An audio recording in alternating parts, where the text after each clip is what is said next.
The dirt road didn't just end. It gave up.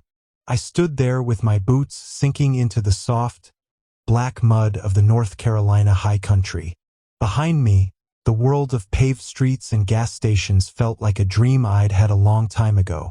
Ahead of me, the Shonokin Mountains rose up like a row of broken, rotting teeth. They weren't blue like the Smokies. They were a bruised, sickly purple, even under the midday sun. My name is Elias Thorne. I don't travel with much. I have a rucksack with some dried meat, a canteen of water, and my guitar strapped to my back. It's an old piece of wood, scarred and dark, but the strings are what make people stare. They aren't steel or nylon. They're pure, hammered silver. They catch the light even when there isn't any. They hum a little bit, too. A low, vibrating sound that I can feel against my spine. I'd heard the stories in the valley towns. People spoke about the whispering peaks in hushed tones over lukewarm coffee. They talked about things that lived there before the Cherokee, before the settlers, before the first blade of grass even thought about growing. They called them the Old Ones. But up here, the locals had a different name. They called them the Shonokin. The air smelled like wet stone and something sweet, like flowers left to rot in a vase for a month. It was too quiet. Usually, in these woods, you hear the squirrels chattering or the blue jays screaming at each other. Not here. The woods were holding their breath. It felt like I was walking into the mouth of something very large and very hungry. I started walking toward the village of Wolftrap Creek. It wasn't on any modern GPS. It was just a cluster of gray cabins clinging to the side of the slope. As I walked, the trees seemed to lean in closer. Their branches were long and thin, like fingers reaching down to see if I was worth grabbing. I saw the first sign of trouble about 2 miles in. It was a deer, or it used to be.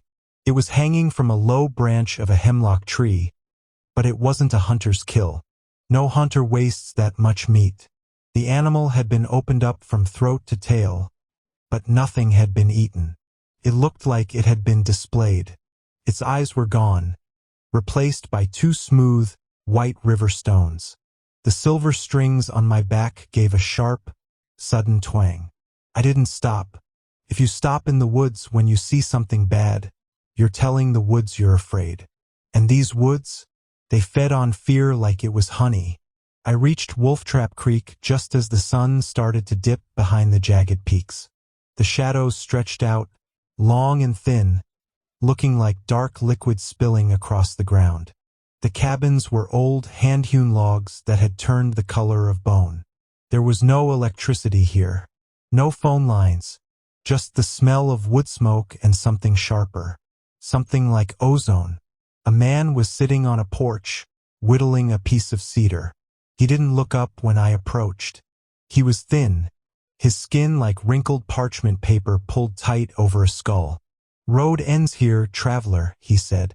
His voice sounded like 2 rocks grinding together. "I'm not looking for a road," I said, leaning against the porch rail. "I'm looking for the Sterling brothers. I heard they bought the old manor up on the high ridge." The man stopped whittling. The knife stayed still. He looked up, and his eyes were a pale, milky blue. "The Britishers? They aren't from around here. They bought that house because they wanted to be near the stone. But the stone don't want 'em. The stone don't want nobody." "What stone?" I asked. He pointed a shaky finger toward the highest peak, the one they called the Screaming Mountain. "The Druid Stone. It sat there since the world was cold. The Sterlings, they're digging. They're poking at things that have been sleeping a long, long time. You hear that?" I listened. First, I heard nothing. Then, a low vibration started in the soles of my boots. It wasn't a sound. It was a feeling. A deep, rhythmic thudding, like a giant heart beating miles beneath the dirt. Thump, thump, thump. "The mountain is waking up," the old man whispered. "And when it wakes, it's gonna be hungry." I thanked him and kept moving. I needed to see these Sterling brothers. I'd heard about them back in the city. Wealthy men, Men who spent their lives buying up old books and strange artifacts. They weren't tourists. They were hunters. But they weren't hunting animals. They were hunting power. As I climbed higher, the trail got steeper. The trees changed.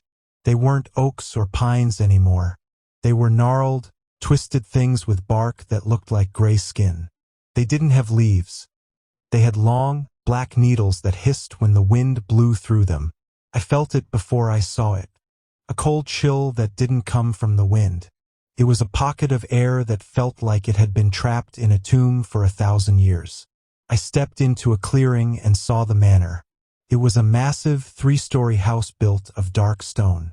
It looked out of place, like a castle dropped into the middle of the wilderness. It sat right on the edge of a cliff that dropped off into a black abyss. And there, in the middle of the yard, were the two of them, the Sterling brothers. The older one, Julian, was tall and thin with hair the color of ash.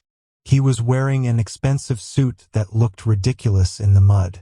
The younger one, Marcus, was broader, with a cruel mouth and eyes that never seemed to blink.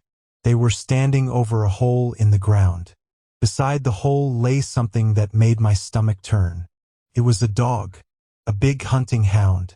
But it wasn't dead. Not exactly. It was twitching, its legs kicking rhythmically. Its fur had been shaved off in strange, geometric patterns. It was covered in symbols painted in thick, dark red blood. "Who's there?" Marcus shouted, his hand going to a heavy pistol at his hip.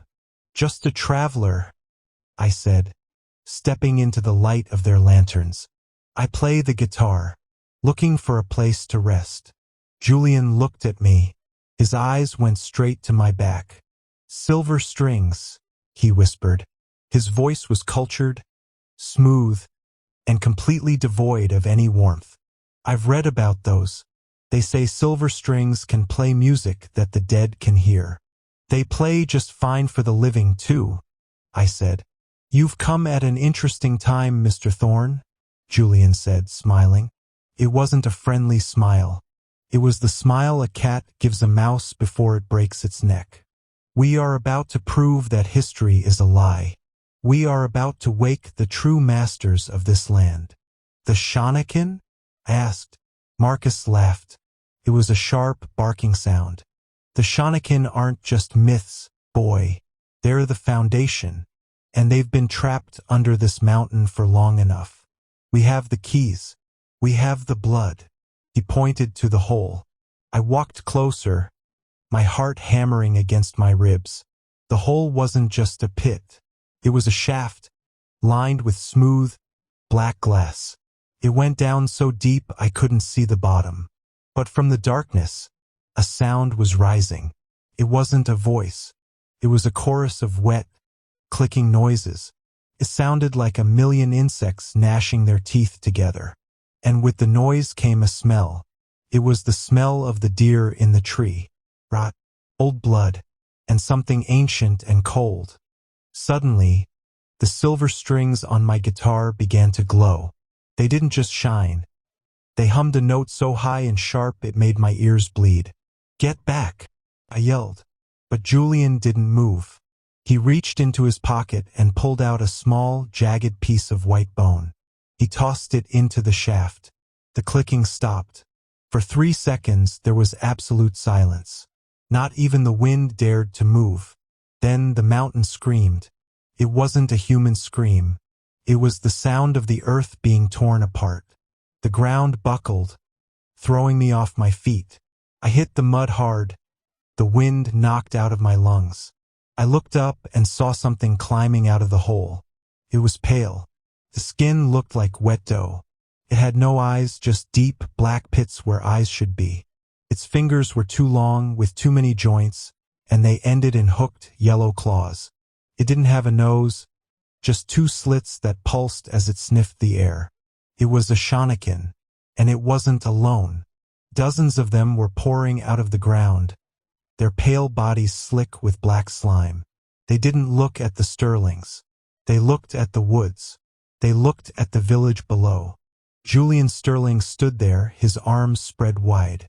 "Look at them," The old gods waken. One of the creatures turned its head toward him. It moved with a sickening, jerky motion, like a puppet on broken strings. It opened its mouth, a wide, circular maw filled with rows of needle teeth. It didn't bow to him. It lunged. The scream that followed was very human, and it cut through the night like a blade. I scrambled to my feet, my hand gripping the neck of my guitar. I knew I couldn't run. The mountain was alive now, and the hunt had begun. The sound of Julian Sterling's ribs snapping was like dry kindling breaking under a heavy boot. It was a sharp, clinical noise that didn't belong in the cold mountain air. He didn't even have time to scream a second time. The creature, that pale, doughy nightmare, had its long, multi-jointed fingers wrapped around his torso, and it simply squeezed. I saw Julian's eyes bulge. The light in them didn't just go out. It was sucked away, replaced by the same hollow blackness that filled the pits in the creature's face. Marcus, the younger brother, stood frozen for a heartbeat. His face was a mask of pure, unadulterated shock. Then the animal instinct kicked in. He pulled the heavy revolver from his holster and began to fire. Bang, bang, bang.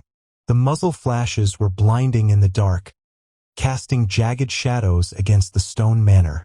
Each bullet hit the creature squarely in its chest. I saw the gray flesh ripple. I saw the impact, but there was no blood. There were no exit wounds.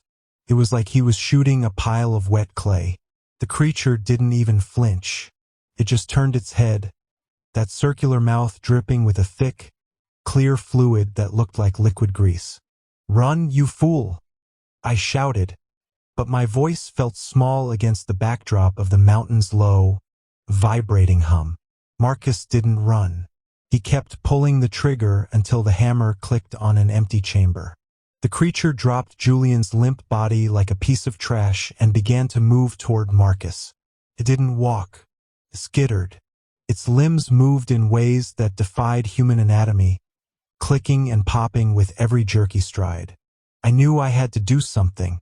I reached back and grabbed my guitar. My fingers found the silver strings. They felt hot, vibrating with a frantic energy I'd never felt before. I didn't play a song.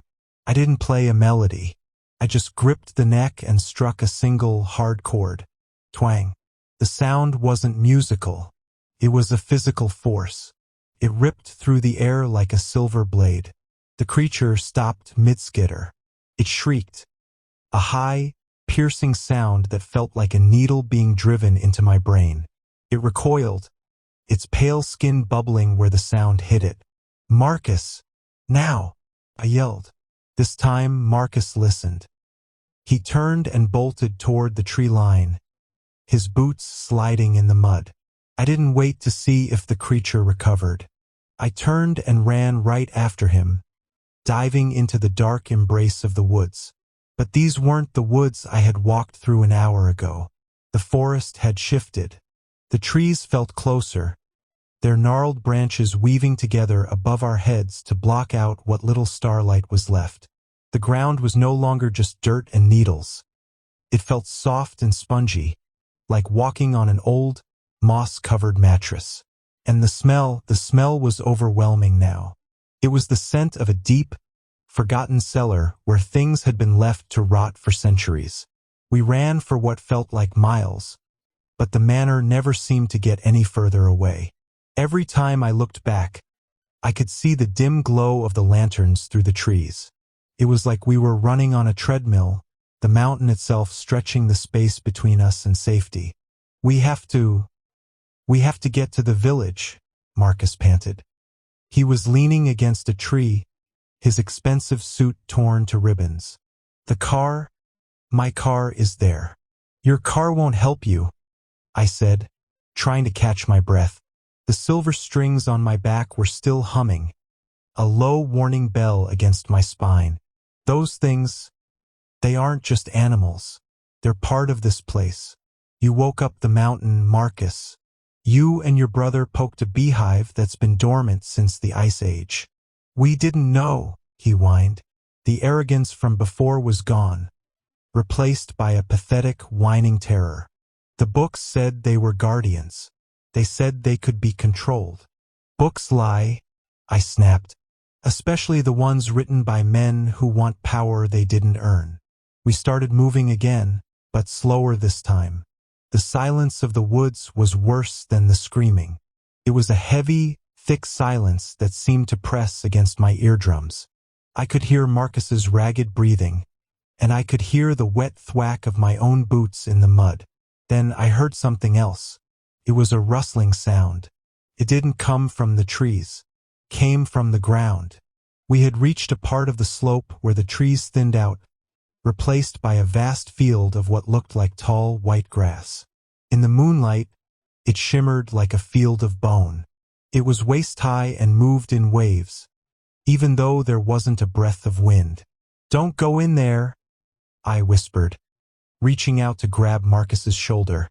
"It's the only way down," he said, shaking me off. "The trail is on the other side. I'm not staying here to be eaten by something from a basement." He stepped into the grass. As soon as his boots touched the stalks, the rustling stopped. The entire field went dead still. Marcus froze. He looked back at me, his eyes wide. "Elias?" he whispered. "Don't move," I said. I looked closer at the grass. It wasn't grass. It was hair. Long, coarse, white hair growing straight out of the earth. It wasn't rooted in soil. It was rooted in something else. I looked down at my feet and saw that the ground wasn't dirt anymore. It was pale and translucent, like the skin of a drum. Beneath the surface, I could see things moving. Large, dark shapes shifting in the deep. The mountain isn't a mountain, I realized, the horror of it cold in my gut. It's a body. The white hair began to wrap around Marcus's legs. It didn't happen fast. It was a slow, deliberate movement, like a vine growing in fast forward. He tried to pull his leg back, but the hair tightened, cut into his trousers, cut into his skin. "Help me!" he screamed, reaching out his hands toward me. I stepped forward, but the ground beneath me buckled. A mouth opened up in the earth. Not a circular maw like the creature's, but a long, jagged rift. A blast of hot, foul air hit me, smelling of sulfur and old meat. I grabbed my guitar again. I knew the silver strings were the only thing these things feared. I struck another chord, harder this time, pouring all my fear and all my will into the vibration. Twang g. The hair hissed. It actually hissed, recoiling from Marcus like he was made of fire. The rift in the ground slammed shut. Marcus fell backward, scrambling toward me on his hands and knees. "Keep playing," he shrieked. "Don't stop playing." "I can't play forever," I said, my fingers throbbing. "The silver is wearing thin. We need to find a place where the earth is solid. Real earth, not this living skin." We turned away from the field of hair and headed toward a rocky outcropping. Rocks were good. Rocks were old and dead. They didn't have lungs. They didn't have hunger. As we climbed onto the gray stones, I looked back at the field. The white hair was standing straight up now, vibrating in unison. And then, from the depths of the field, the creatures began to rise. Not just one, not just a dozen, hundreds of them. Their pale heads popped up through the hair like mushrooms after a rainstorm. They didn't make a sound. They just turned their eyeless faces toward us, their slits pulsing as they caught our scent on the air. "They're coming," Marcus whimpered. "I know," I said. I looked up at the peak of the mountain. The gray clouds were swirling around it in a violent spiral. The screaming hadn't stopped. It had just changed frequency. It was a low, subsonic moan now that made my teeth ache. We weren't just being hunted by monsters. We were inside the monster, and it was starting to wake up. I looked at the silver strings on my guitar. They were duller now, the bright shine fading into a leaden gray. I didn't know how many more notes they had left in them. Elias, Marcus said, his voice trembling. He was pointing toward the village below. I looked. Wolftrap Creek was visible from here, but the cabins weren't dark anymore. They were glowing with a strange, sickly green light. And from the distance, I could hear the sound of the old man's whittling knife. Scrape, scrape, scrape. It was rhythmic. It was loud. It sounded like someone sharpening a giant blade. We have to go down there, I said, though every instinct I had told me to run the other way. We have to find the old man. He knew this was coming. Maybe he knows how to put it back to sleep. And if he doesn't? Marcus asked. I didn't answer. I just started climbing down the rocks, the silver strings humming a funeral dirge against my back. The hunt was no longer just about us. If these things reached the valley, there wouldn't be anything left but white hair and screaming stone. The descent was worse than the climb. Going up, you have the illusion of progress, of reaching for the sky. Going down felt like sliding into a wet, dark throat. Every time my boot hit a rock, it didn't sound like stone hitting stone. It sounded like a knuckle rapping against a hollow tooth. The mountain was humming under us, a low-frequency vibration that made my vision blur and my stomach churn. It was the sound of something massive waking up from a sleep that had lasted longer than the human race. Marcus was falling apart. The man who had looked so sharp and cold at the manor was now a shivering mess of mud and expensive wool. He kept looking over his shoulder, his eyes darting toward every shadow. And in these woods, the shadows were moving. They weren't just the absence of light. They were thick, like black velvet curtains that swayed even when there was no breeze. They're still behind us, Marcus whispered. He was clutching his empty gun like a lucky charm. I can hear them clicking, like a million dry sticks snapping at once. I heard it too. The Shonokin weren't rushing us. They were herding us. They moved through the gnarled, skin-like trees with a sickening grace. They didn't have to push through the brush. The branches seemed to move out of their way, pulling back like a dog lifting its lip to show its teeth. Every few hundred yards, I'd catch a glimpse of a pale, doughy limb or a flash of those black pit eyes. They were patient. They knew we were trapped on their mountain. Keep your eyes on the trail, Marcus, I said. My voice sounded flat in the heavy air. Don't look at the trees. Just look at where your feet are going. How can you be so calm? He hissed, his voice cracking. My brother is dead. Those things, they aren't real. They can't be real. They're realer than you or me, I replied. I felt the guitar on my back. The silver strings were cold now, a dead, heavy weight. They were here when the earth was still cooling. Were just the mold that grew on top of their house while they were napping. Now they're waking up, and they want to clean the floors. As we got closer to Wolftrap Creek, the sickly green light I'd seen from the ridge grew brighter. It wasn't a natural light. It didn't cast shadows like a fire or a lamp.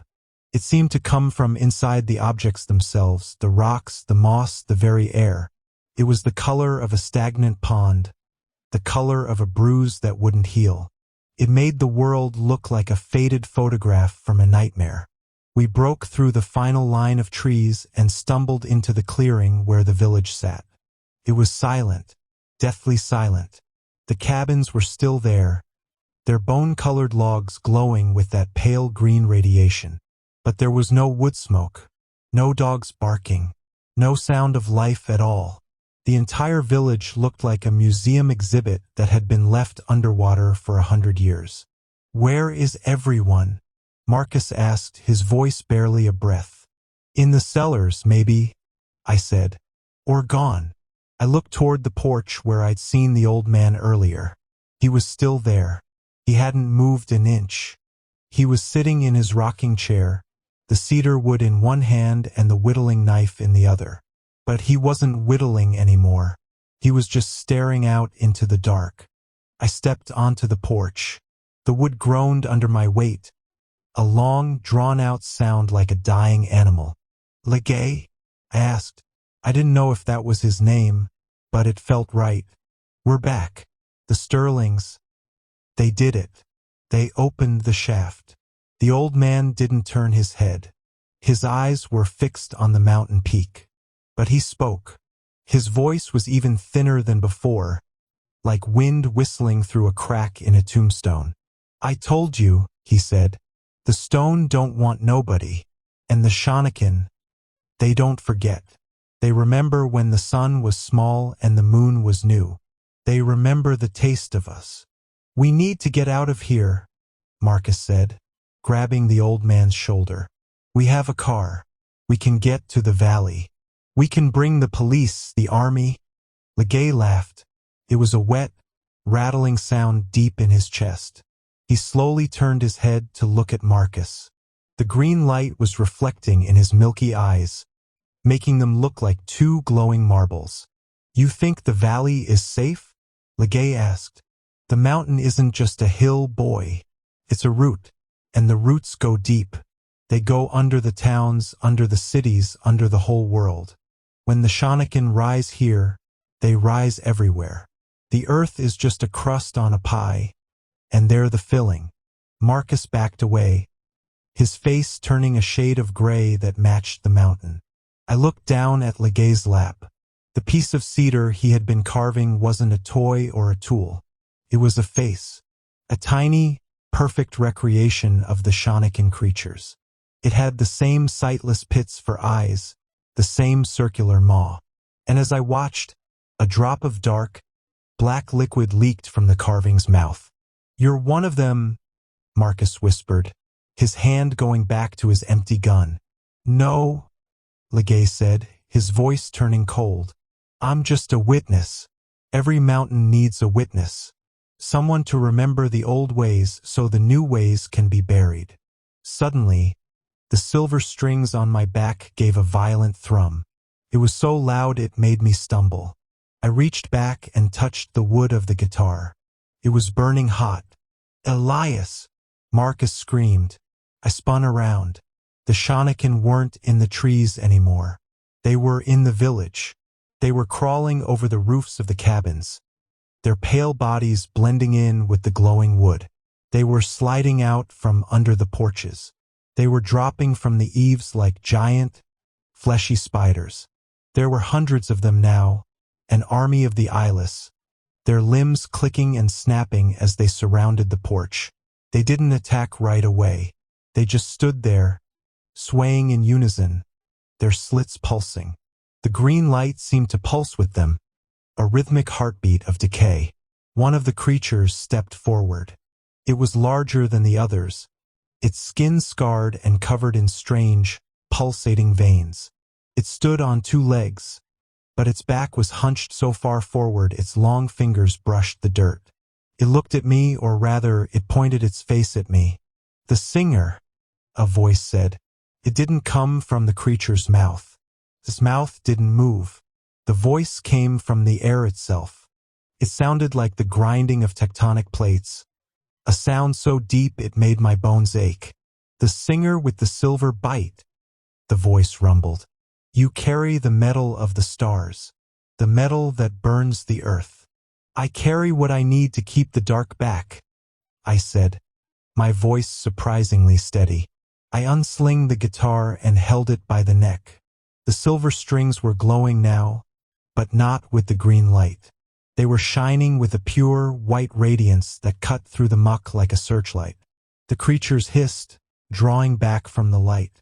The large one tilted its head. The dark is the natural state, the voice said. The light is a fever, a sickness that has lasted too long. We are the cure. We are the silence that follows the scream. Not tonight, I said. I sat down on the porch steps right next to the old man. My fingers were trembling, but I forced them to stay still. I needed a song. Not a song of joy or a song of sorrow. I needed a song of the earth, the real earth, the one that wasn't made of skin and teeth. I needed a song of the deep roots and the ancient stones that were still dead and silent. I struck the first chord. The white light from the strings flared, blindingly bright. The Shonokin shrieked, their pale skin smoking where the light touched them. They scrambled backward, tumbling over each other to get away from the silver sound. But as I played the second chord, the mountain answered. The ground beneath the village buckled. A massive crack opened up right in the middle of the dirt street. But it wasn't a rift into darkness. Something was coming up. It was a hand. But not a hand like the Shonokin. This was a hand made of solid, unyielding granite, as large as a house. It gripped the edge of the crack and pulled. The mountain wasn't just waking up. It was breaking apart. The old gods, Legay whispered, his eyes wide with a terrifying joy. They aren't just the Shonokin. They're the ones the Shonokin are afraid of. The granite hand slammed down onto the ground, and the impact sent a shockwave that threw Marcus off the porch. I kept playing, my fingers dancing across the silver strings, the music becoming a shield against the chaos. The Shonokin were no longer looking at us. They were looking at the giant hand. For the first time, I saw something in their eyeless faces. Fear. The predators had become the prey. The hand began to pull the rest of its body out of the earth, and as it did, the screaming of the mountain reached a pitch that shattered every window in the village.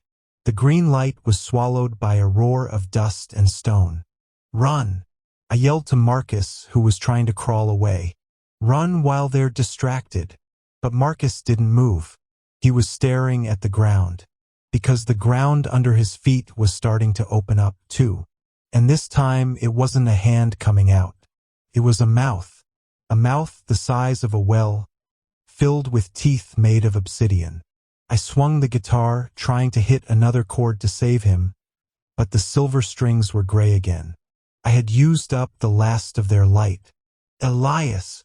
Marcus screamed one last time. Then the earth swallowed him whole. The silence that followed Marcus's scream was heavier than the noise that preceded it. It was a thick, suffocating quiet that pressed against my chest like a physical weight. 1 second, he was there. A terrified man in a ruined suit, reaching for a life he didn't deserve. The next, the earth had simply unzipped itself and pulled him down into the dark. There was no blood. There was no lingering cry. Just the wet, grinding sound of those obsidian teeth snapping shut and the puff of ancient, dusty air that escaped the rift. I stood on the porch of the cabin, my boots vibrating with the aftershock. My hands were frozen on the neck of my guitar. The silver strings were as dull as lead, their light snuffed out by the sheer, overwhelming power of whatever was emerging from the mountain's gut. Beside me, Legay was still rocking. Creak, creak, creak. The sound was rhythmic, mechanical, and entirely wrong. He wasn't looking at the spot where Marcus had vanished. He was looking at the giant granite hand that had punched through the center of the village. The hand was massive. It was the size of a small house, carved from a single piece of dark, speckled rock.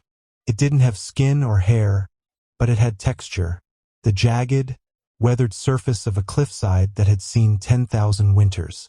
The fingers were thick and blunt, ending in tips that looked like broken boulders.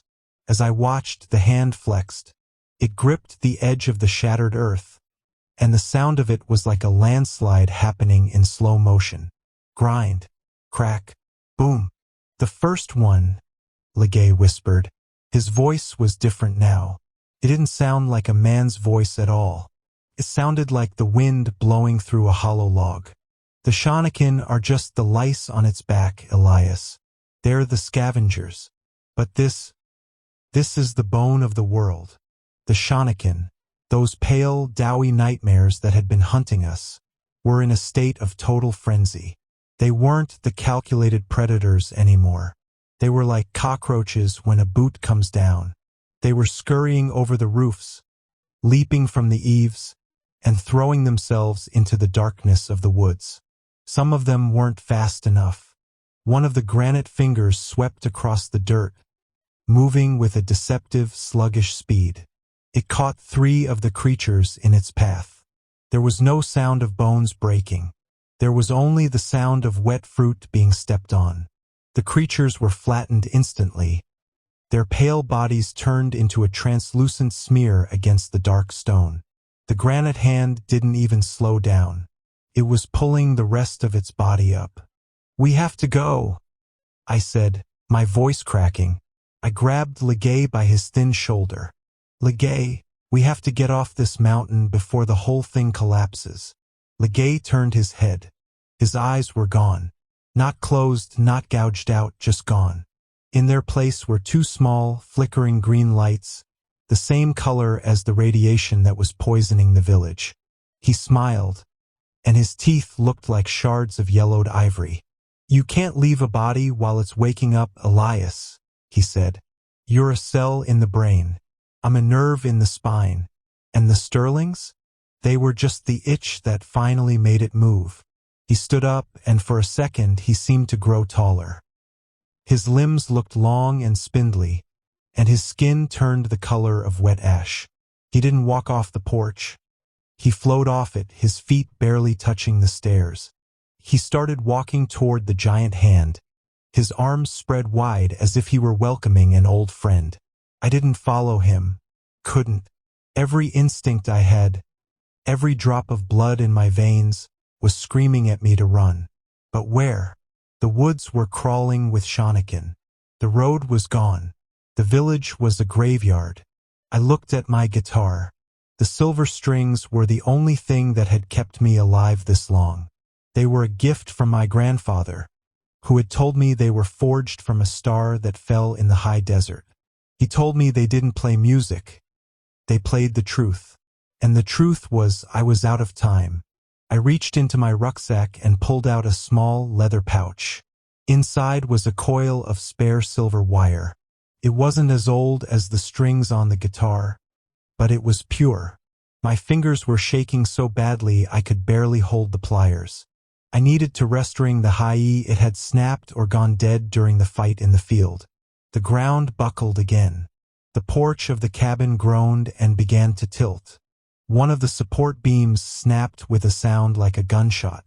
I fell to my knees, the guitar sliding across the wood. Thump, thump, thump. The heartbeat of the mountain was getting louder. It wasn't just a sound anymore. It was a physical blow. Each beat felt like it was trying to stop my own heart, to sync my rhythm with the mountain's cold, ancient pulse. I looked up and saw the second hand. It burst through the ground near the old well, sending a spray of dirt and black water 50 feet into the air. This hand was even larger, and it clutched a jagged slab of obsidian that looked like a prehistoric knife. The scale of it was impossible.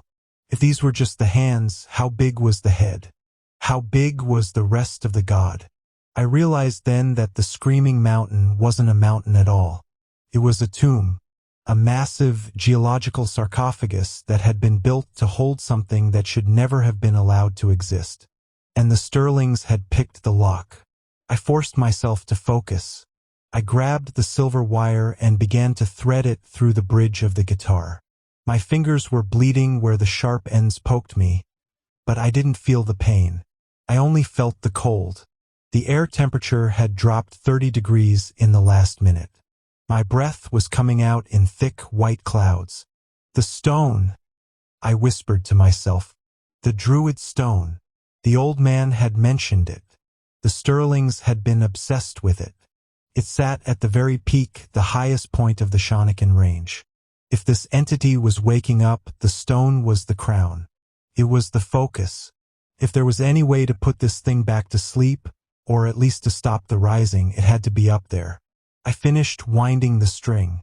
I didn't have time to tune it properly. I just needed it to vibrate. I struck the string with my thumb. Ping. The sound was weak, but it was there. A tiny spark of white light flickered along the silver. It wasn't enough to fight a god, but it was enough to see by. I stood up and leaped off the tilting porch just as the cabin began to slide into the expanding rift. I didn't look back. I started running. I didn't head for the valley. I headed up. I ran toward the jagged purple peaks that were now silhouetted against a sky that had turned a bruised, sickly yellow. The path was gone, buried under rock and mud, but I climbed. I used my hands and feet, clawing at the skin-like bark of the gnarled trees. The Shonokin were all around me, but they weren't attacking. They were huddling together in the shadows, their eyeless faces turned toward the village below. They were whimpering, a sound like wet leather rubbing together. They were terrified of their own creator. I passed a group of them huddled under a rock overhang. They didn't even hiss at me, they just shivered, their long fingers interlaced. I saw one of them, a smaller one, clutching a piece of human bone like a doll. The horror of it was eclipsed by the sheer scale of the disaster unfolding below. As I climbed higher, the air grew thin and tasted like copper. The wind began to howl, but it wasn't the sound of air moving through trees. It was the mountain. The screaming mountain was finally earning its name. The sound was a high-pitched, harmonic vibration that seemed to be coming from the rocks themselves. It was a song of tectonic plates shifting, of magma cooling, of the Earth's very bones being rearranged. I reached a plateau about halfway to the summit. I stopped to catch my breath, my lungs burning. I looked back down at Wolftrap Creek. The village was gone. In its place was a massive, smoking crater. And rising out of that crater was a head. It wasn't a face. It was a mountain, a featureless dome of gray granite, miles wide, with two massive rifts where eyes might be.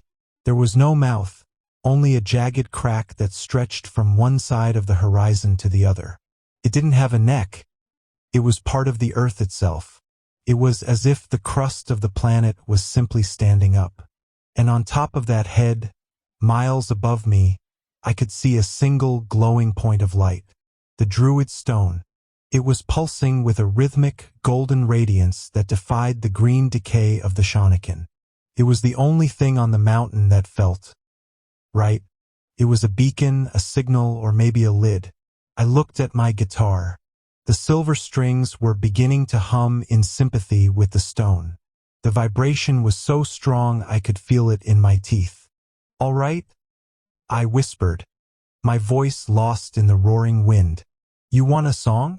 I'll give you a song." I started to climb again. Every step was a struggle against gravity and fear. The ground was shifting constantly, rocks tumbling down the slopes as the giant below continued its slow, agonizing rise. I saw a Shonokin get crushed by a falling boulder, its pale body popping like a blister. I didn't stop to look. I reached the final ridge just as the moon broke through the yellow clouds. The Druid Stone was right in front of me. It wasn't a natural rock. It was a monolith 20 feet tall, carved with symbols that seemed to move when I wasn't looking at them directly. It wasn't made of granite or obsidian. It looked like it was made of solid, frozen light. But as I stepped toward it, a figure stepped out from behind the stone. It was Julian Sterling. He should have been dead. I'd seen the creature crush his ribs. I'd seen the light leave his eyes. But here he was, standing tall, his suit miraculously clean. His skin was the color of a fresh bruise, and his eyes were the same hollow black as the Shonokin. He wasn't Julian anymore. He was a puppet, and the mountain was holding the strings. "You're late for the performance, Mr. Thorne," he said. His voice didn't come from his throat. It echoed out of the stone itself.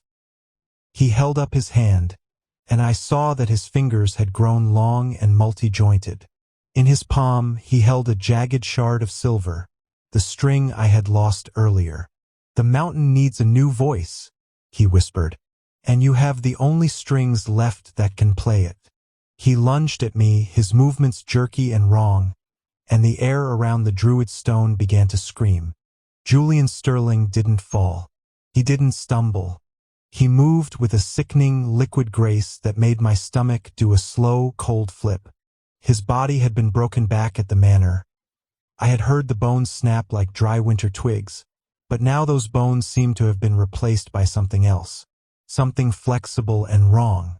When he lunged, his joints clicked in a rapid-fire sequence, a sound like a deck of cards being shuffled by a giant. I scrambled backward, my boots slipping on the slick, glowing surface of the mountain's scalp. The druid stone loomed behind me, a massive tooth of white light that seemed to be the only thing keeping the darkness from swallowing me whole. "Julian, stop!" I yelled. But it wasn't Julian. The thing wearing his skin opened its mouth, and a thick, black sludge bubbled out, staining the front of his expensive gray suit. His eyes were wide, fixed, and completely black from edge to edge. There was no white left in them. They were just two bottomless holes that looked straight into the basement of the world. "The song is ending, Elias Thorne," the voice said. It wasn't Julian's voice. It was a million voices speaking at once, a chorus of whispers that sounded like dead leaves blowing across a grave. "The silence is coming. You are the last string. We need to pluck you." He swung the jagged shard of silver wire in his hand. It wasn't just a piece of metal anymore. It was glowing with a sickly, pulsing green light, the same rot color that had infected the village. As the shard cut through the air, it left a trail of oily smoke behind it. It hissed like a snake. I swung my guitar up, using the body of the instrument as a shield. The shard slammed into the wood with the force of a sledgehammer. The guitar groaned. I felt the vibration travel up my arms, a cold, stinging shock that made my elbows go numb. I didn't have time to think. I didn't have time to be afraid. I just reacted. I reached down and struck the silver strings with everything I had. Corona. A blast of pure, white light erupted from the strings. It hit the Julian thing square in the chest. The creature shrieked, a sound that tore through the mountain's roar like a serrated blade. The black sludge in its mouth turned to steam. It was thrown back 10 feet, its limbs flailing in the air. But it didn't stay down. It landed on all fours and hissed, its neck twisting a full 360 degrees. It looked at me with those oil pit eyes and began to crawl toward me, faster than any human could run. I looked around. I was trapped on a narrow ridge. To my left, a drop into a black abyss that seemed to go down forever. To my right, the druid stone. And ahead of me, the thing that used to be Julian. And then I saw them. The Shonokin. They were emerging from the shadows of the rocks all around the peak. Dozens of them. Hundreds. They weren't scurrying like they were before. They were moving in a slow, rhythmic circle. They were swaying. They were humping their pale, doughy backs and tilting their eyeless faces toward the sky. They were singing. It wasn't a song with words. It was a low, vibrating drone. May-n-n-n-n-n. It matched the heartbeat of the mountain. It was the sound of the earth breathing. It was the sound of the dirt wanting to be deep. It was the sound of the stone wanting to be heavy. The vibration was so strong it started to pull the air out of my lungs. I felt like I was being buried alive while I was still standing. My skin felt tight. My hair stood on end. I looked at the silver strings on my guitar and saw that they were starting to turn black. The rot was spreading to the silver. "No," I whispered. "Give in, singer." The voices in the air whispered. "The mountain is lonely. It has been sleeping in the cold for so long. It just wants to feel your heart beat inside its ribs. It just wants to hear your music in its throat." The Julian thing lunged again, but this time it didn't use the silver shard. It reached out with its fingers that were now 6 inches long and tipped with yellow, hooked claws. It grabbed the neck of my guitar and pulled. The strength in its grip was impossible. It felt like I was trying to hold onto a moving freight train. I was pulled off my feet, dragged across the jagged rock. My guitar, my grandfather's guitar, was being taken. "Let go!" I screamed. I kicked out, my boot catching the creature in its side. Felt like kicking a bag of wet cement. It didn't even budge. It just tightened its grip on the wood. I heard a sickening crack. A splinter of dark wood flew off the guitar's body. If it broke the guitar, I was dead.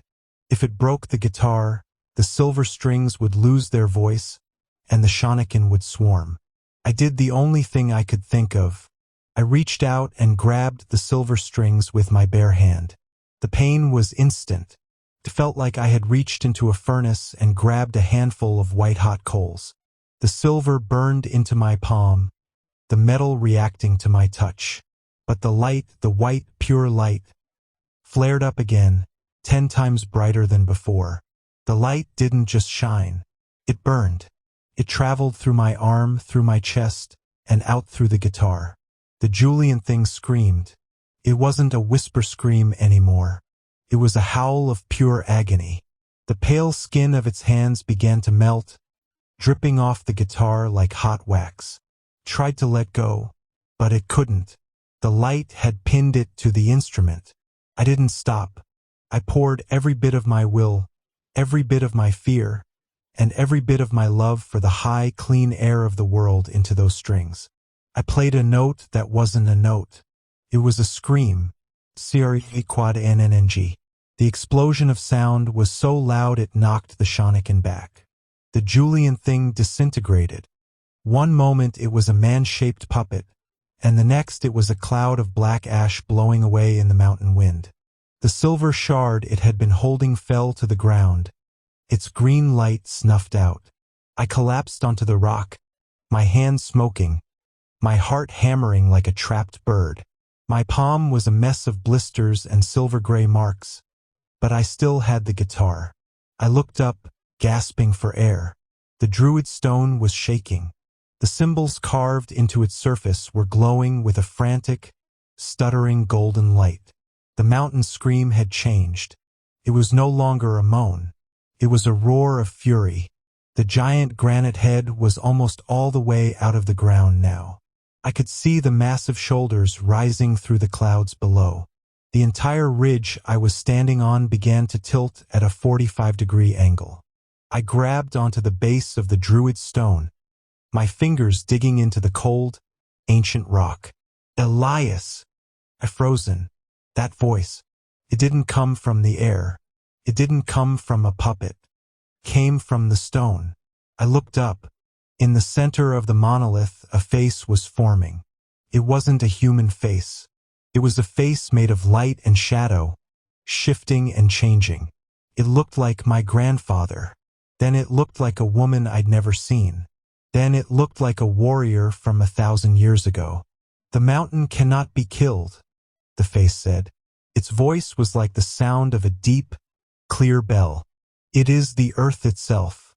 It is the weight that holds the world together. But it can be lulled. It can be sung back to sleep. How? I choked out. The Shonokin. They're waking it up. They're feeding it blood. They feed it the blood of the fearful, the stone said. You must feed it the song of the silver. You must play the song of the first morning. The song that was played when the world was new and the mountains were still soft. I don't know that song, I said, looking at my burnt hand. I'm just a drifter. I just play for change in the valleys. The song is in the strings, Elias Thorne, the stone whispered. You don't play it. You let it play you. I looked at the silver strings. They were glowing again, but it wasn't the harsh, burning light from before. It was a soft, warm amber. They were vibrating on their own. A low, sweet melody that sounded like a mountain stream running over smooth stones. But as I reached out to touch them, the ground gave a massive heave. The Shonokin weren't swaying anymore. They had stopped their singing. They were all looking at me. Their eyeless pits were focused on the guitar. They knew. They began to move. Not slowly. Not hurting. They charged. A wave of pale, doughy flesh and clicking limbs swept up the ridge toward me. There were hundreds of them. A sea of monsters rising out of the dark. Their mouths were open, their circular maws dripping with hunger. I backed up against the druid stone, the guitar held tight against my chest. My hand was screaming in pain, and my vision was blurring. Play, singer, the stone roared. Play or be buried. I closed my eyes. I didn't look at the monsters. I didn't look at the giant rising beneath my feet. I just let my fingers fall onto the silver strings. And for the first time in my life, I didn't play a song. I let the music play me. The first note was a drop of gold in a world of gray. The hunt was far from over. The first note didn't just hang in the air. It anchored itself to the world. It was a deep, resonant C major that felt like a thick iron spike driven into the center of the mountain. Around me, the swirling yellow clouds of sulfur and dust seemed to freeze for a heartbeat. The Shonokin, who were mid-lunge, their pale, doughy bodies silhouetted against the sickly moon, stumbled. They didn't fall because of a physical blow. They fell because the very reality beneath their clawed feet had suddenly become solid again. I struck the second chord and the third. My fingers moved with a life of their own, dancing across the silver strings despite the agony in my palm. The silver didn't just vibrate. It hummed with a frequency that made the obsidian rocks beneath me crack and weep clear water. This was the song of the first morning. It wasn't a melody you'd hear on the radio or in a church. It was the sound of tectonic plates settling into place. It was the sound of the first roots of the first trees pushing through the cooling crust of a young earth. It was the song of the weight of things, the heavy, beautiful, silent weight of a world that was dead and peaceful before anything had the nerve to be born and scream. But the mountain didn't want to go back to sleep. The giant head beneath me, the one that used to be a peak and was now a rising god, let out a sound that shattered the remaining rocks of the ridge. It was a groan of protest, a subsonic rumble that made the fluid in my eyes vibrate. I felt my teeth rattle in their sockets. The ground heaved, trying to toss me into the black abyss, but I pressed my back against the druid stone. The stone was warm now, pulsating with a golden light that fed into the silver strings.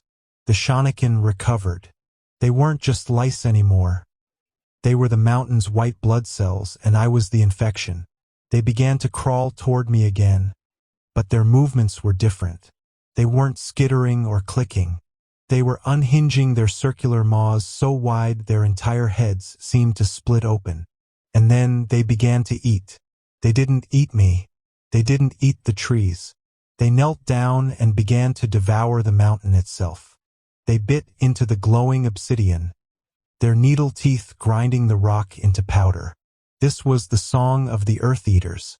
They were trying to consume the ground I was standing on, to swallow the ridge hole so that I, the stone, and the music would fall into the fiery gut of the giant below. Crunch, scrape, gulp. The sound of hundreds of Shonokin eating stone was like a million dry bones being put through a wood chipper.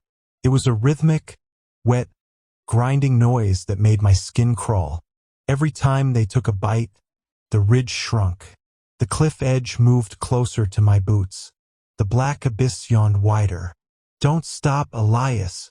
The voice from the stone was fainter now, a whisper lost in the roar of the mountain. The song must be finished. If the chord breaks, the world breaks with it. I played harder. I closed my eyes, trying to shut out the sight of the pale, eyeless monsters devouring the ground at my feet. I focused on the feeling of the silver. The strings were no longer cold. They were hot, molten. I could feel the silver wire beginning to fuse with the raw, burnt skin of my fingers. I was becoming part of the guitar. I was becoming part of the song. I played a flurry of notes that sounded like falling water. The music drifted down the slopes, washing over the earth eaters. Where the sound hit them, their pale skin began to harden. They didn't melt this time. They petrified. I watched as a Shonokin, its mouth full of obsidian, suddenly turned into a statue of gray granite. It stayed there, frozen in its hunger. A gargoyle birthed from the music. One by one, the creatures around the ridge began to turn to stone. The song of the first morning was turning the living rot back into the dead, silent earth. But there were too many of them. For every one I turned to rock, 10 more poured out of the rifts in the mountain's face. One of the creatures, a massive thing with 6 limbs and a torso covered in pulsing black veins, lunged through the music.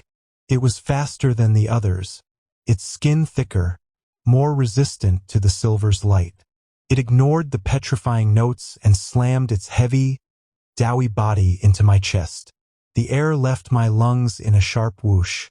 I hit the druid stone hard, the back of my head cracking against the ancient carvings. For a second, the world went white. My hands slipped from the guitar. The music stopped. The silence that followed was the most terrifying thing I've ever heard. In that split second of quiet, the mountain gave a triumphant roar. The ground buckled violently. The ridge snapped. I felt myself falling. The stone, the guitar, and I were sliding toward the edge. The giant head below opened its mouth, that miles-wide crack in the earth, and a blast of heat and ancient, stale air hit me. It smelled like the beginning of time. It smelled like the end of everything. The 6-limbed creature was on top of me, its circular maw hovering inches from my face. I could see the rows of needle teeth, each one coated in a clear, oily slime. I could hear the wet clicking of its throat as it prepared to swallow my head. Elias! It wasn't the stone's voice. It was my grandfather's. It was a memory, sharp and clear, from a summer evening 30 years ago. He was sitting on a porch, his own silver-stringed guitar in his lap. "The silver don't play for you, Elias," he'd said, his voice smelling of pipe tobacco and cedar.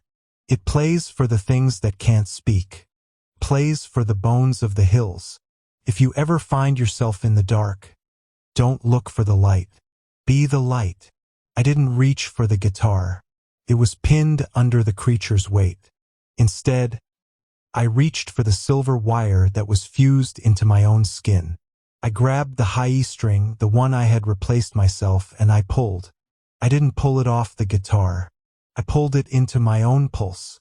I gripped the wire with my blood-slicked fingers and I sang. I didn't have a good voice. I was a drifter with a raspy throat and a chest full of mountain dust.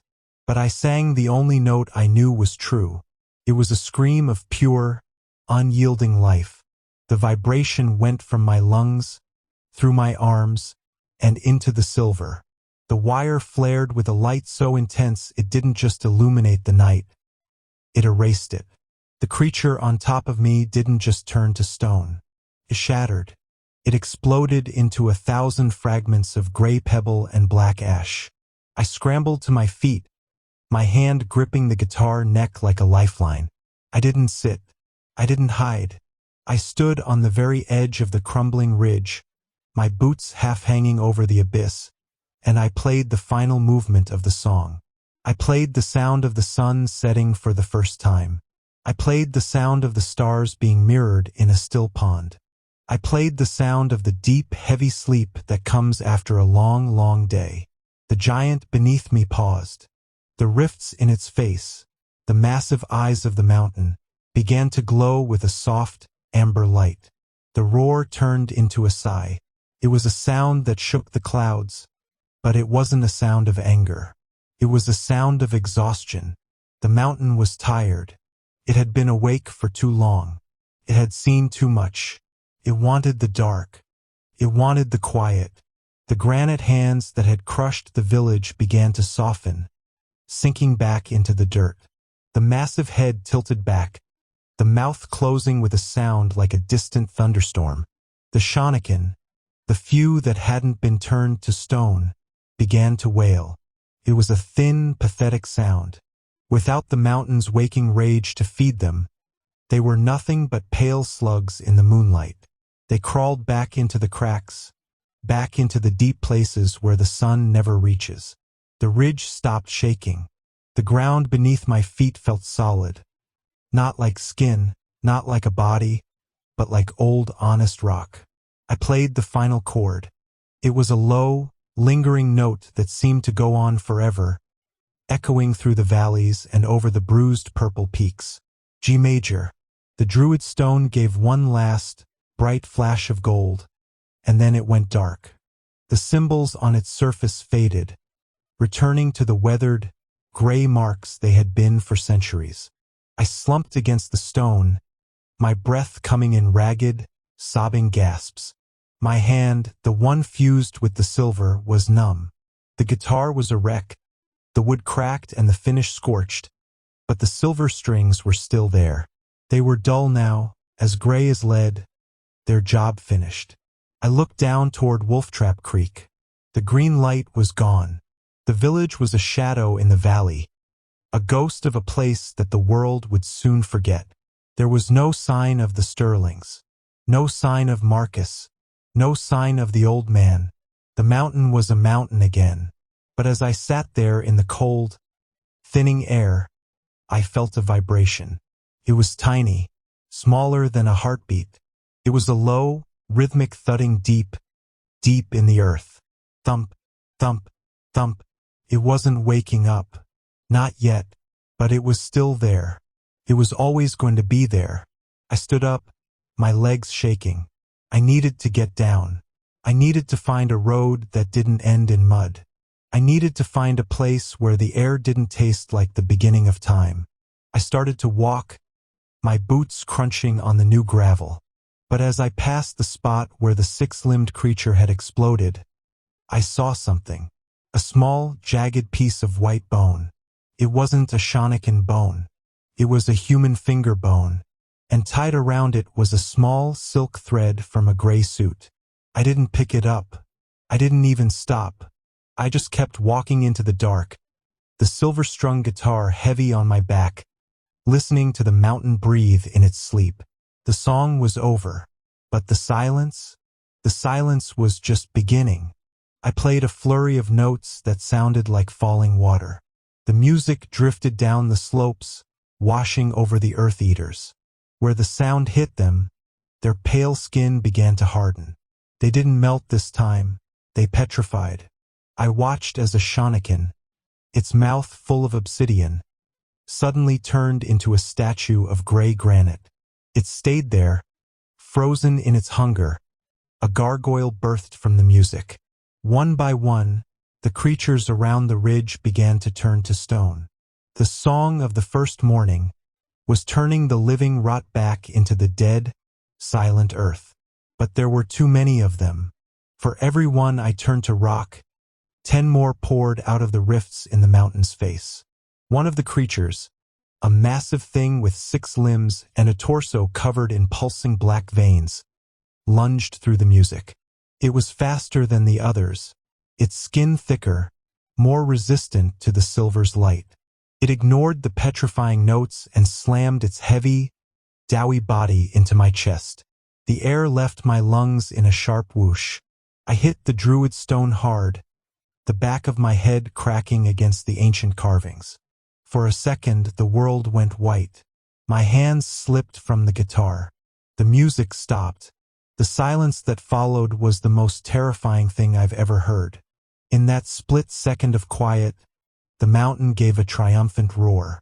The ground buckled violently. The ridge snapped. I felt myself falling. The stone, the guitar, and I were sliding toward the edge. The giant head below opened its mouth, that miles-wide crack in the earth, and a blast of heat and ancient, stale air hit me. It smelled like the beginning of time. It smelled like the end of everything. The 6-limbed creature was on top of me, its circular maw hovering inches from my face. I could see the rows of needle teeth, each one coated in a clear, oily slime. I could hear the wet clicking of its throat as it prepared to swallow my head. Elias! It wasn't the stone's voice. It was my grandfather's. It was a memory, sharp and clear, from a summer evening 30 years ago. He was sitting on a porch, his own silver-stringed guitar in his lap. "The silver don't play for you, Elias," he'd said, his voice smelling of pipe tobacco and cedar. "It plays for the things that can't speak, plays for the bones of the hills. If you ever find yourself in the dark, don't look for the light. Be the light." I didn't reach for the guitar. It was pinned under the creature's weight. Instead, I reached for the silver wire that was fused into my own skin. I grabbed the high E string, the one I had replaced myself, and I pulled. I didn't pull it off the guitar. I pulled it into my own pulse. I gripped the wire with my blood-slicked fingers and I sang. I didn't have a good voice. I was a drifter with a raspy throat and a chest full of mountain dust. But I sang the only note I knew was true. It was a scream of pure, unyielding life. The vibration went from my lungs, through my arms, and into the silver. The wire flared with a light so intense it didn't just illuminate the night. It erased it. The creature on top of me didn't just turn to stone. It shattered. It exploded into 1,000 fragments of gray pebble and black ash. I scrambled to my feet, my hand gripping the guitar neck like a lifeline. I didn't sit. I didn't hide. I stood on the very edge of the crumbling ridge, my boots half hanging over the abyss, and I played the final movement of the song. I played the sound of the sun setting for the first time. I played the sound of the stars being mirrored in a still pond. I played the sound of the deep, heavy sleep that comes after a long, long day. The giant beneath me paused. The rifts in its face, the massive eyes of the mountain, began to glow with a soft, amber light. The roar turned into a sigh. It was a sound that shook the clouds, but it wasn't a sound of anger. It was a sound of exhaustion. The mountain was tired. It had been awake for too long. It had seen too much. It wanted the dark. It wanted the quiet. The granite hands that had crushed the village began to soften, sinking back into the dirt. The massive head tilted back, the mouth closing with a sound like a distant thunderstorm. The Shonokin, the few that hadn't been turned to stone, began to wail. It was a thin, pathetic sound. Without the mountain's waking rage to feed them, they were nothing but pale slugs in the moonlight. They crawled back into the cracks, back into the deep places where the sun never reaches. The ridge stopped shaking. The ground beneath my feet felt solid. Not like skin, not like a body, but like old, honest rock. I played the final chord. It was a low, lingering note that seemed to go on forever, echoing through the valleys and over the bruised purple peaks. G major. The druid stone gave one last, bright flash of gold, and then it went dark. The symbols on its surface faded, returning to the weathered, gray marks they had been for centuries. I slumped against the stone, my breath coming in ragged, sobbing gasps. My hand, the one fused with the silver, was numb. The guitar was a wreck, the wood cracked and the finish scorched, but the silver strings were still there. They were dull now, as gray as lead, their job finished. I looked down toward Wolftrap Creek. The green light was gone. The village was a shadow in the valley, a ghost of a place that the world would soon forget. There was no sign of the Sterlings, no sign of Marcus, no sign of the old man. The mountain was a mountain again, but as I sat there in the cold, thinning air, I felt a vibration. It was tiny, smaller than a heartbeat. It was a low, rhythmic thudding deep, deep in the earth. Thump, thump, thump. It wasn't waking up. Not yet, but it was still there. It was always going to be there. I stood up, my legs shaking. I needed to get down. I needed to find a road that didn't end in mud. I needed to find a place where the air didn't taste like the beginning of time. I started to walk, my boots crunching on the new gravel. But as I passed the spot where the six-limbed creature had exploded, I saw something. A small, jagged piece of white bone. It wasn't a Shonokin bone. It was a human finger bone, and tied around it was a small silk thread from a gray suit. I didn't pick it up. I didn't even stop. I just kept walking into the dark, the silver-strung guitar heavy on my back, listening to the mountain breathe in its sleep. The song was over, but the silence was just beginning. The descent was a slow, agonizing crawl through a graveyard that hadn't existed 4 hours ago. The mountain wasn't screaming anymore, but the silence it left behind was worse. It was a heavy, pressurized quiet that made my ears pop and my head throb. The air was still thick with the smell of pulverized stone and the metallic tang of the silver's aftermath. Every breath I took felt like I was inhaling ground-up glass. I looked down at my right hand. The silver strings were no longer just resting against my palm. The wire had fused with the charred, weeping flesh. My fingers were curled in a permanent, claw-like grip around the neck of the guitar. Every time I moved my arm, the silver tugged at my tendons, a sharp, white-hot reminder of the price I'd paid. I wasn't just a drifter anymore. I was a part of the instrument. I was a part of the mountain's history. As I climbed down from the ridge, I passed the statues.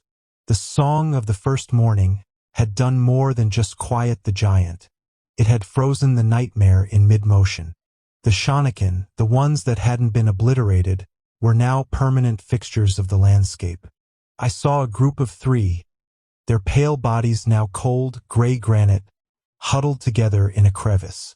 One had its long, multi-jointed fingers outstretched, reaching for a ledge it would never touch. Its circular maw was open in a silent, stony wail. Further down, the field of white hair had turned into a field of white quartz. The long, coarse strands were brittle now. When my boots brushed against them, they shattered with a sound like breaking wine glasses. Underneath the quartz, the ground was hard and unresponsive. The living skin of the mountain had become a scab. The descent felt like it took years. My perception of time was shattered. I moved through the gnarled trees, which were now shedding their black needles like iron filings. The green radiation had vanished, replaced by a cold, pale moonlight that cast long, skeletal shadows across the slopes. I reached the site of Wolftrap Creek just as the first hint of gray light began to bleed into the eastern sky. The village was gone. There were no cabins left, no porches, no rocking chairs. The massive rift that had swallowed the town had closed, but the earth was scarred. The ground was a jumbled mess of splintered timber, smashed stone, and black mud. It looked like the site of a massive explosion or a giant's meal. I stood at the edge of the crater, my legs trembling. I looked for any sign of life. I looked for Legay. I looked for Marcus. I found something near the center of the wreckage. It was the old man's whittling knife. It was sticking straight up out of a piece of charred cedar. I walked toward it, my boots sinking into the soft ash. Beside the knife lay a carving. It wasn't a Shonokin this time. It was a tiny, perfect figure of a man with a guitar on his back. The figure had no face. It just had a hole where the heart should be. Legay? I whispered. My voice was a raspy, broken thing. It didn't carry. It was swallowed by the heavy air. A movement caught my eye. About 20 yards away, a pile of rubble shifted. A hand reached out.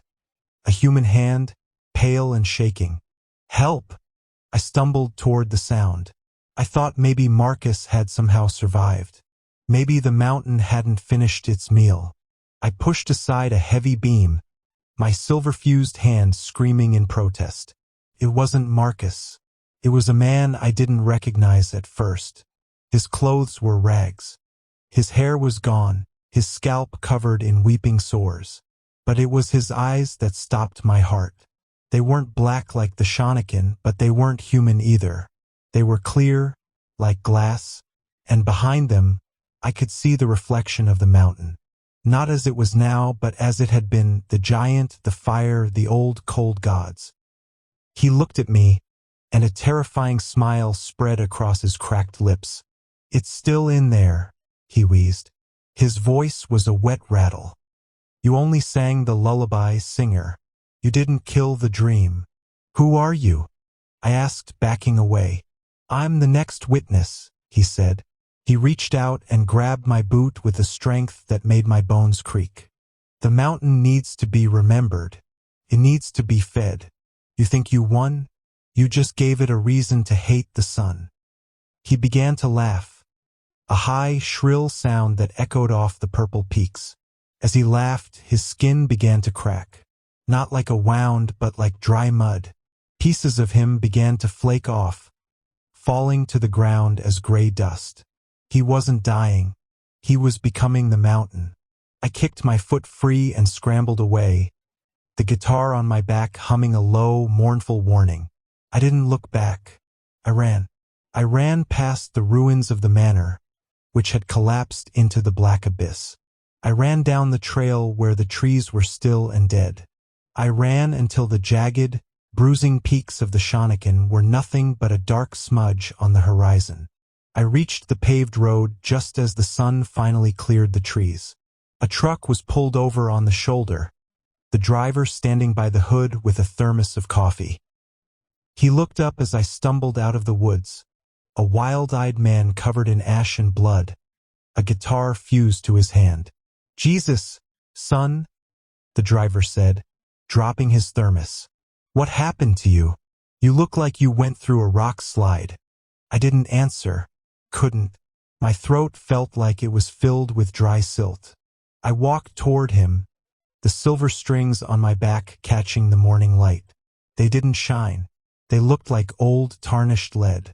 "You need a hospital," the driver said, reaching for his door. "Get in. I'll take you down to the valley." I climbed into the cab. The smell of coffee and stale tobacco was the most beautiful thing I'd ever experienced.